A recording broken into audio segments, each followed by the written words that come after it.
starts with the whole process of evolution, where it was essential for us, it was essential for a child, helpless child, to be protected. And as we know, a child, out of all mammals and probably out of all animals, is the most vulnerable being, because a human child requires a long time to develop until it actually is capable of taking care of himself or herself. Not like deers, for example, who are born and they are just like, and a few hours later they are walking around, running around. You know, that's not how we humans are. No, we are helpless. So every child needs the protection of a parent. So that's the relationship now, to win parents' love, to win parents' approval. So on one hand is being authentic, spontaneous; on another, winning approval. And these two, most of the time, clash. And they clash because parents don't realize how important to protect a child, not just physically, not just feed a child with a spoon, but protect child's innocence, right? Authenticity, spontaneity, imaginativeness. Imaginativeness, yeah, playfulness. Child wants to play, but parents, they sometimes they don't like the game children play, or so there's a conflict there. So, and why is it important to see this? That because of this conflict, we gradually tend to accommodate our parents at the expense of our authenticity and spontaneity and playfulness. That's what happens to the most people. That's what happens to all of us, practically. That's what happened to me. I know that. So, it takes a super exceptional parent, enlightened parent, to realize the needs, the real deep needs of the child, of being playful and connected to life directly, not conceptually. Many parents are trying to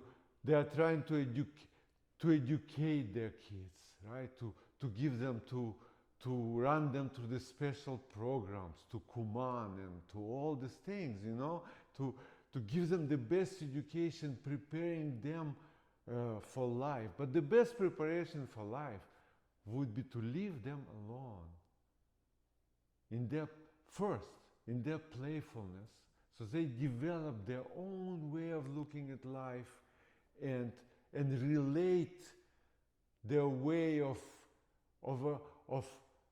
going into adult world with their natural talents, abilities, creativities, authenticity, and all of that. So now the question is, how can we regain that experience of being alive right here and right now? Is it possible? Well, our minds are, well, we are somebodies. That's what, under experience of ayahuasca, that somebodiness is confronted on the biological level, right? So we can't resist it. We have to give up, right? Now, everyone is, wherever you are, you feel like, well, you are listening because, you might be interested. You feel something is interesting in this conversation. For those of you who are still listening, but I would like to ask you to reach deeper within yourself and find the space where you feel truly fed up with life as it is. This is a very, very powerful space to be fed up with life as it is. On every level. With your family as it is, with your relationships as they are, and with everything else in your life, and the way society functions, and the way with your role in society. So, with your proactive role in your life, basically. Yes, and most importantly, to be fed up with yourself, because at the end you are the one who is responsible for the quality of your life. So that's how we started this conversation. How do we make a quantum leap into a better quality life? Exactly. So now I would like to ask you to find this place in yourself where you are really truly fed up with yourself and you are ready to make a quantum leap. So those conditions are essential because we don't have this biological push of ayahuasca, right? I can't force you, and I don't have to.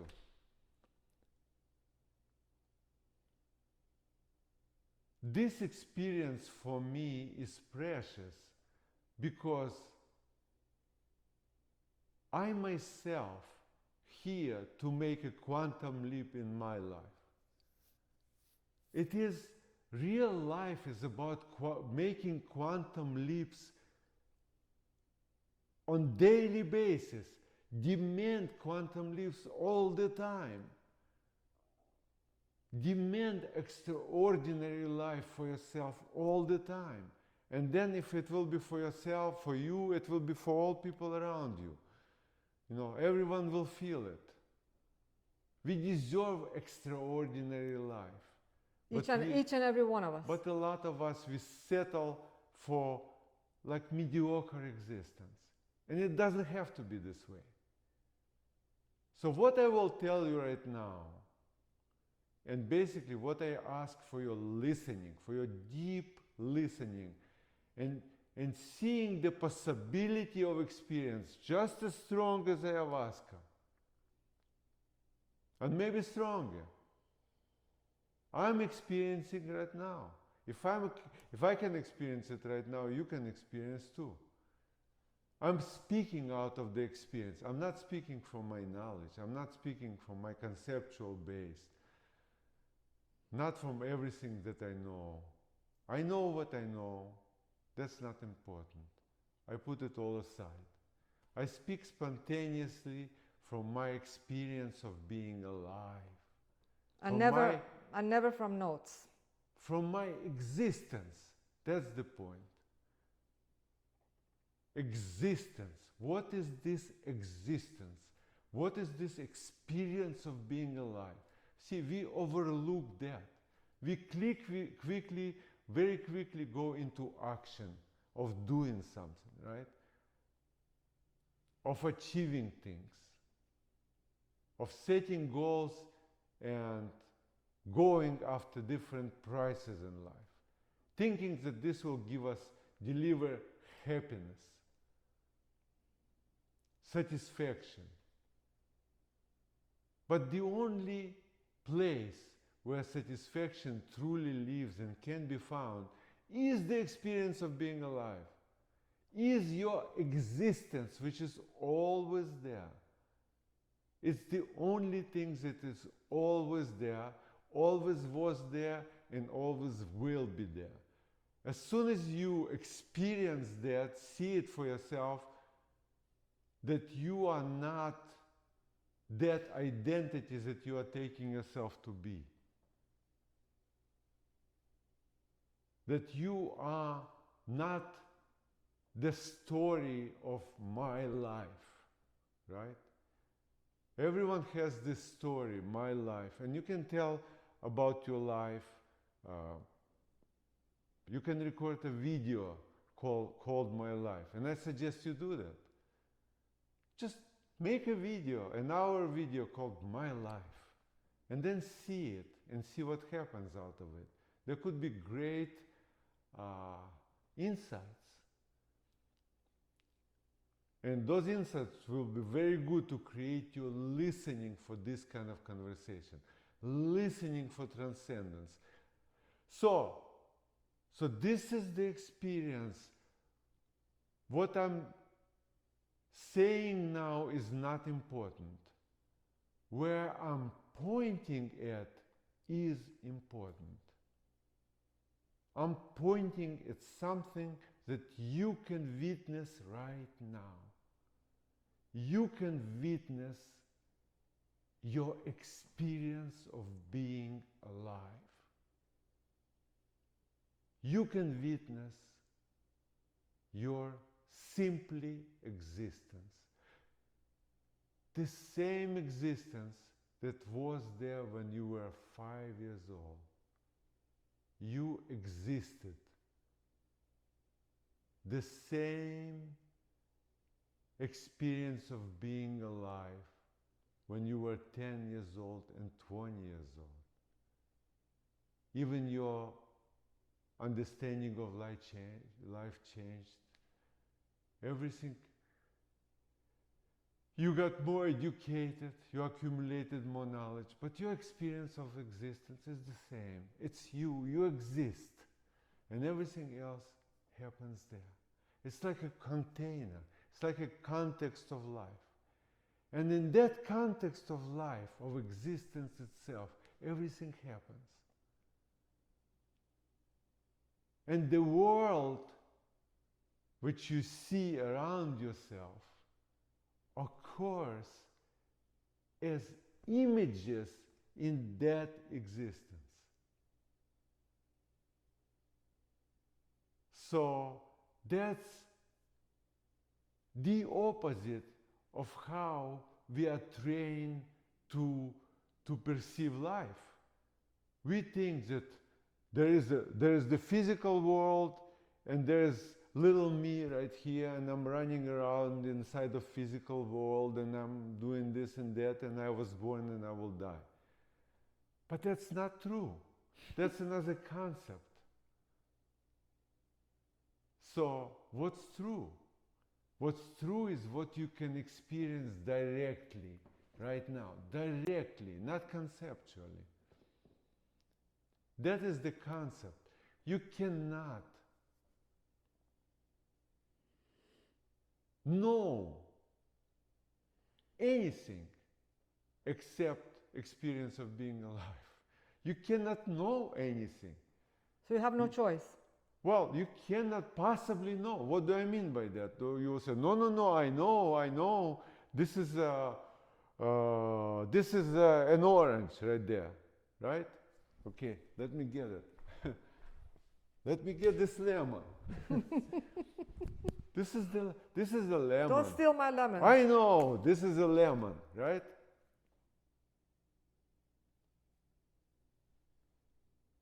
A lemon is a concept. It's a representation of our experience. When we tasted the lemon, whatever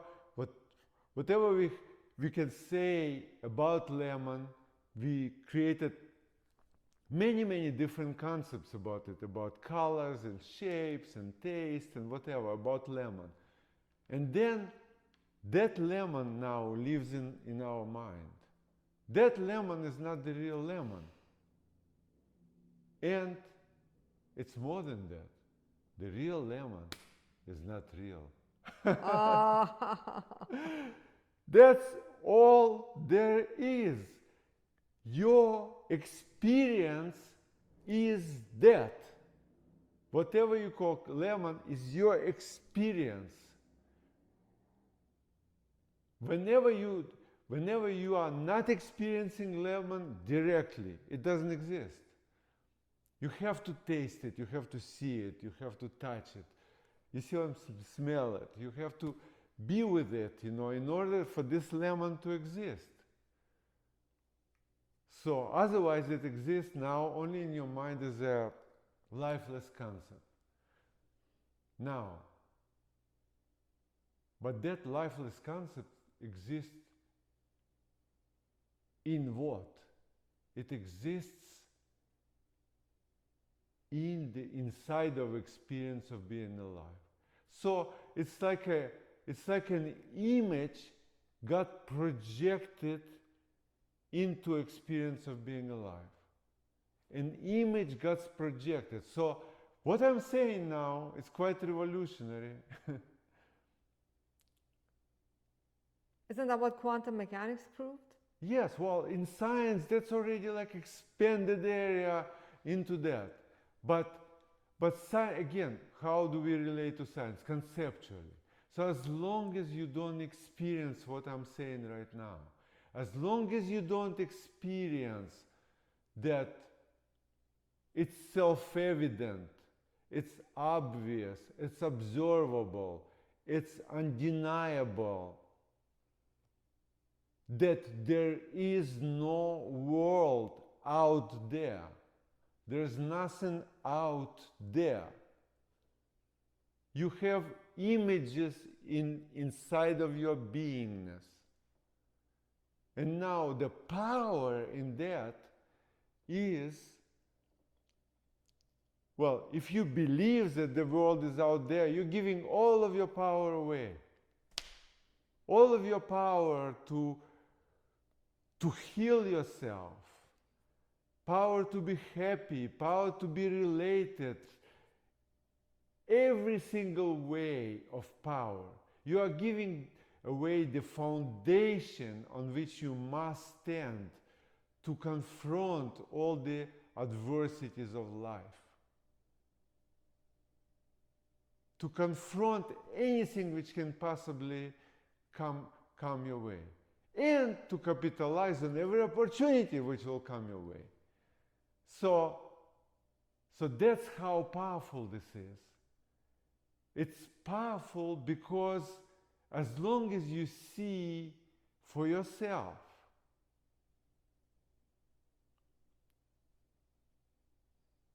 that the experience, your experience, the images are coming. So now look at this way.